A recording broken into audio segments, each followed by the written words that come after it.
Okay, so we've got some footballing news to discuss, and we're going to League Two. Cheltenham Town have sacked Micheal Flynn. They are bottom of League Two with just 4 points after 9 games this season. Just above them in the league is Newport County and Shrewsbury Town, both with 5 points.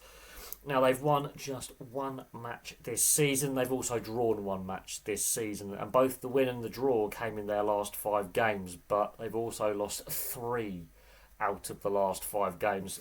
Their latest game is a 3-0 result against Oldham Athletic, where they've lost.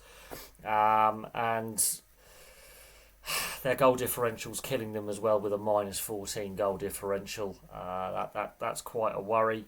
Now, in saying that, last season they finished 15th, and there was hope that they might, this season kick on a little bit and improve. Now, in saying that, Cheltenham Town do not have a massive budget.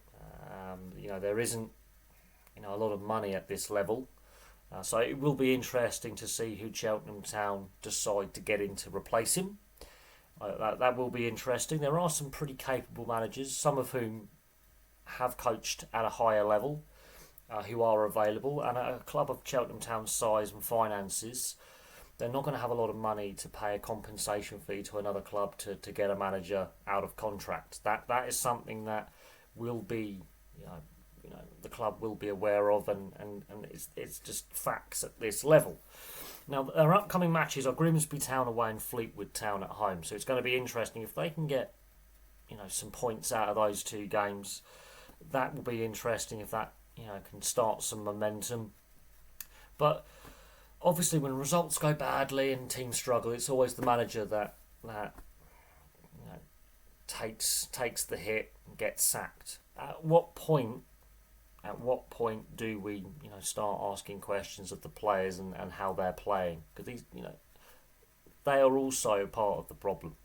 I don't know enough about Cheltenham Town on and off the field to pass comment on, the strength of squad, the ownership, and the various appointments that the club have made over the years. But at some point, players have to take responsibility and fess up, own up, and take responsibility. One win in 9 in the league is not good enough. To lose to a newly promoted side and lose heavily to a newly promoted side is not good enough. From what I can see on social media and on the mainstream media in comment sections, a lot of fans are not very happy at the running of the club, at the board and the ownership, and that is justified. Fans spend their money week in, week out, going to support their teams home and away, and they are right to vent their frustrations. It's going to be interesting to see who Cheltenham Town do appoint as his replacement, and it's going to be interesting to see if there is a response by the players in their upcoming couple of league games before they have a League Cup tie to play. And Grimsby Town and Fleetwood Town, they're going to want to target those games because a couple of wins does change the bottom of the table. As I say, Newport County and Shrewsbury Town are also struggling at the moment, and they're a point above them. And the Football League, especially League 2, League 1, Championship, is just as cutthroat as the Premier League. And look, it's the 20th of September, and we've seen yet another managerial sacking. So, were the board right to take the decision now? Will they be vindicated if they win their next couple of games and performances change? We shall see. It'll be interesting to see who they hire. But hey, I will say this: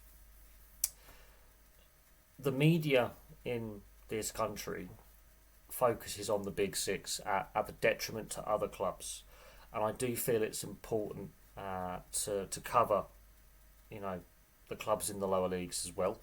Looking at the response that the Morecambe videos this summer got shows that there is passion within the footballing fan base, and a lot of football fans do feel frustrated with how the media reports things in regards to domestically and also overseas as well. How the media is focused on the Big Six, the Premier League, and does sort of neglect reporting on the lower league. So that's why I did the Football Club History series and continue to do it. But also, It's why I also do videos on the lower league clubs at times when it is justifiable. I think this is a justifiable video to do.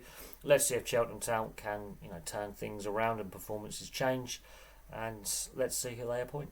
But there we go. Thank you very much for watching. I would love to hear from Cheltenham Town fans about the situation up in Gloucestershire at your club. But for me, for now, thank you very much for watching, and I'll have some more content for you all very, very soon.